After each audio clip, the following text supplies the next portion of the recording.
In an age of dopamine-driven distractions, overflowing closets, and endless scrolling, what can a 17th century samurai teach us about living with clarity and intention? Quite a lot, actually. Miyamoto Musashi, one of the most revered swordsmen in Japanese history, lived a life shaped by discipline, simplicity, and solitude.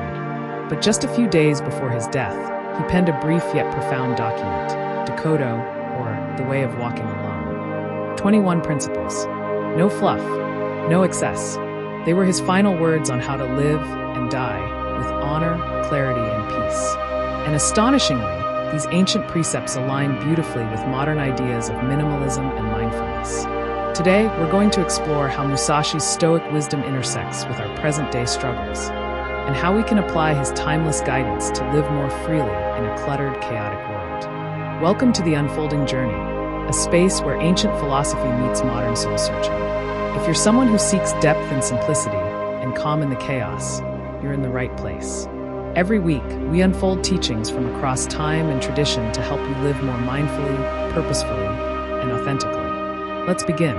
The legacy of the Dokkodo, simplicity forged in fire. Musashi wrote Dokkodo just days before his death in 1645. It was not a philosophical treatise in the academic sense, but a distillation of everything he'd learned through battle, discipline, and deep contemplation. His words were spare, not poetic, not flowery, but razor-sharp, just like his sword. The Dokkodo is essentially a guide to detachment, to self-mastery, to living with unshakable clarity, even when life is at its most uncertain.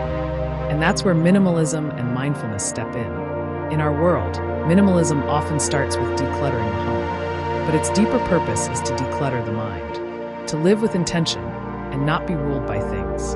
Similarly, mindfulness is the art of noticing what is, without judgment, without noise, without distraction. In many ways, Musashi's Dokkodo is a blueprint for both.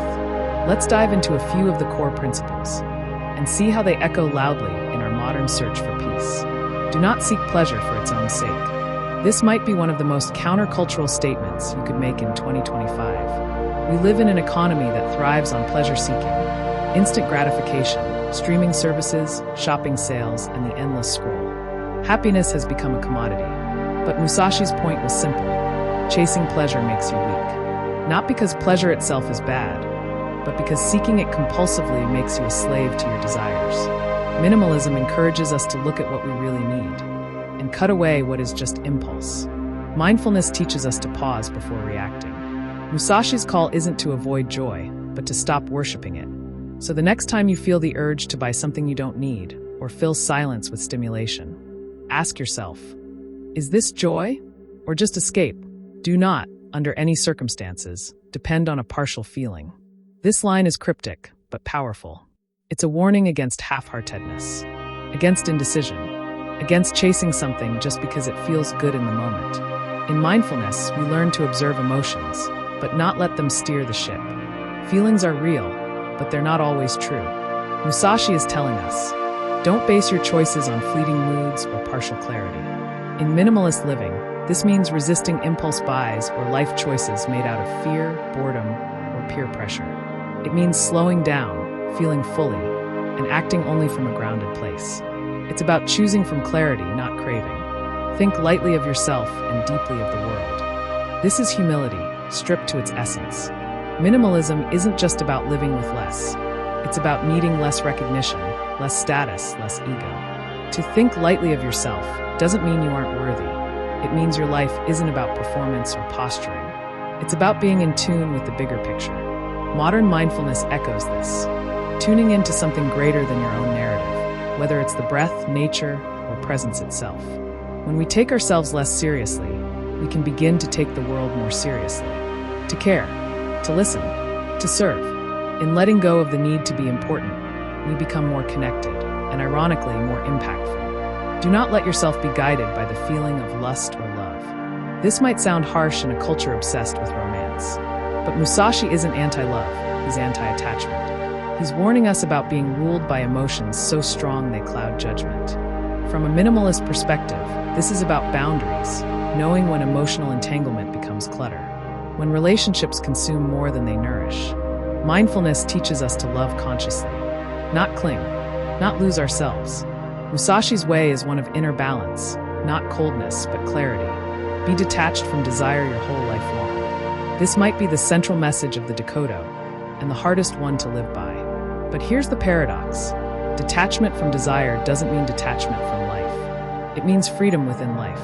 The minimalist movement is built around this idea. We let go of excess, not to punish ourselves, but to reclaim our time, energy, and peace. Mindfulness deepens this. We observe desire as it arises. But we don't act on all of it. We choose. Musashi is pointing to a way of being that is spacious, intentional, and inwardly unshakable. A life where you have desires, but they don't have you. That's power. That's freedom. Accept everything just the way it is. This line is pure Zen.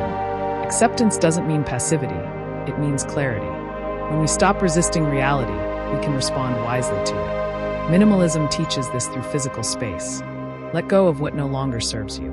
Make peace with less. Mindfulness echoes it in mental space. Notice the moment as it is, not as you wish it were. Musashi's words are not about surrendering ambition, but about not wasting energy on denial. You start from truth.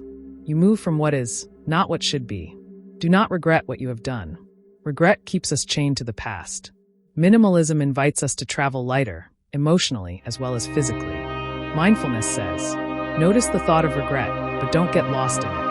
Musashi is urging us to own our path. Learn from it, but don't drown in it. Life is movement, and regret is a weight we don't have to carry. So how can we live Musashi's way in today's noisy world? Here are a few practical steps to bring the spirit of Dokkodo into your everyday life. Start with one room. Remove anything you don't love or use.